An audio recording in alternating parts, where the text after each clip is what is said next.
नमस्कार दोस्तों, स्वागत है आप सभी लोगों का। फर्स्ट पेपर देख लीजिए। जीएस का फर्स्ट पेपर कैसा आया, कैसे प्रश्न आए, कैसे करना होता है, क्या होता है जीएस में। 4 पेपर जो होते हैं 200 नंबर के यूपी पीएससी में। तो देखो 10 प्रश्न तो आते हैं 8 नंबर के, 10 में 10 करने हैं 8 नंबर के, और 12 नंबर के आते हैं 10 प्रश्न, वो भी 10 करने होते हैं। 20 प्रश्न आएंगे, 20 ही करने हैं। वैदिक साहित्य में वर्णित भारत की भौगोलिक विशेषताओं का वर्णन कीजिए। पहला प्रश्न था 8 नंबर का। बहुत अच्छा करेंगे तब 5 मिल सकते हैं बस, बहुत ही अच्छा करेंगे तो।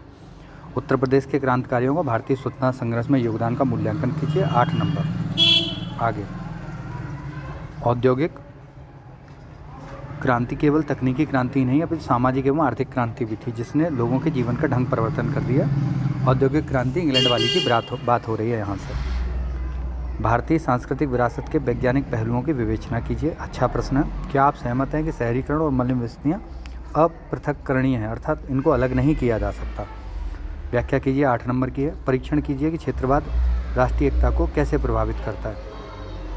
उत्तर प्रदेश के मुख्य उद्योगों एवं प्रमुख औद्योगिक केंद्रों का वर्णन कीजिए। उत्तर प्रदेश के वन्यजीव पारिस्थितिक पर्यटन सर्किट की प्रमुख विशेषताओं का वर्णन कीजिए। जल संकट क्या है?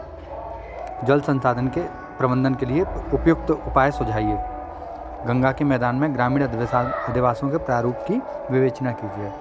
इसमें यह है, प्रारूप में अगर कभी किसी ने पढ़ा हो तो ये घर बने हुए हैं, प्लस यहाँ एक नगरे की विशेषता जरूर आती है। ग्रामीण अधिवासों में नगरा जरूर जुड़ा रहता है।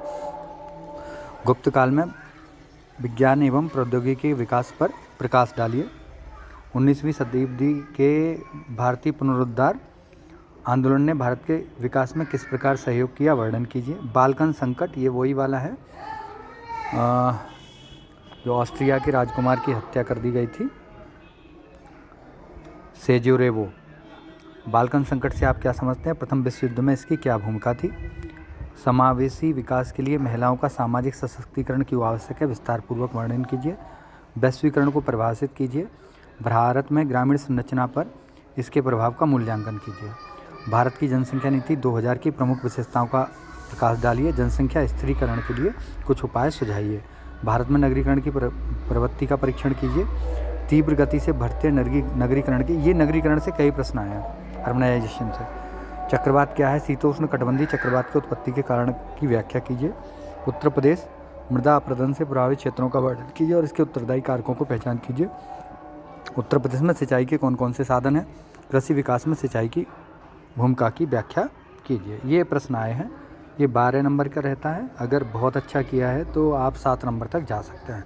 चैनल आप सब्सक्राइब कर लीजिएगा। एक फ्री का टेलीग्राम चैनल लिंक दिया हो, उसे ज्वाइन कर लीजिए। Have a nice day, bye.